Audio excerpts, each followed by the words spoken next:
This is meant to be module 1 of this education series because it really sets the context for everything we do at Veripax Wealth Management. It makes sense then to begin by describing what we mean by wealth management. I need to mention that everything in this video is meant just for informational purposes only, and there's nothing in this presentation that's intended to be financial advice. The definition of wealth management we like to use is the process of utilizing your wealth, which includes both financial resources and your own abilities, to accomplish goals.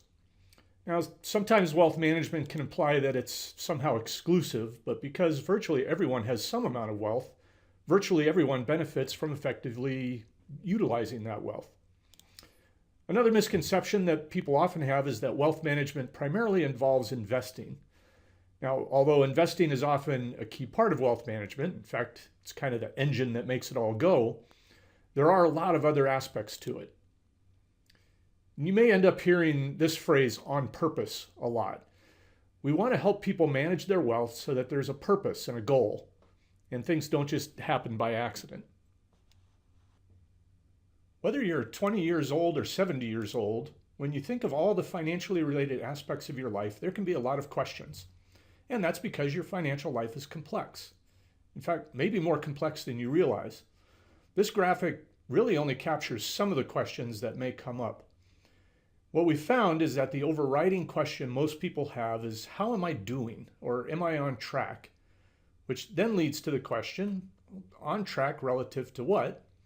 And that question points to the need for a wealth management plan. So when we do a plan, what we want to do is take all of these different questions and organize them into things that we can basically plan for one at a time. And certainly some of these questions are going to involve investments and a portfolio.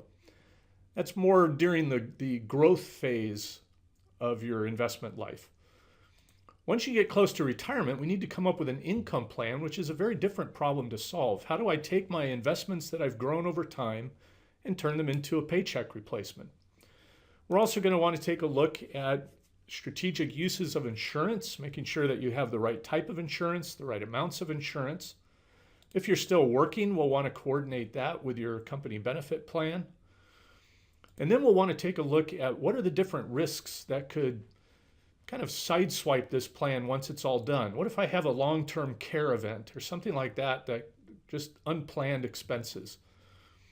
And then ultimately, we also want to take a look at what kind of legacy do you want to leave, whether it's for charities or something to leave for your kids. When we take all of these different aspects together, this is what we mean by wealth planning and management. Another way to think of wealth planning and to really differentiate it from investment management is to think of it in terms of choosing a car.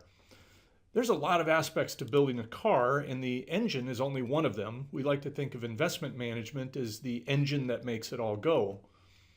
The wealth planning piece is what chooses the destination.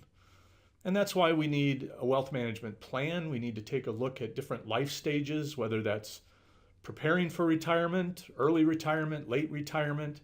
How are we going to pay for medical care, Social Security strategy, tax planning, all of these different aspects, which really chooses the destination or the life goals that we're shooting for.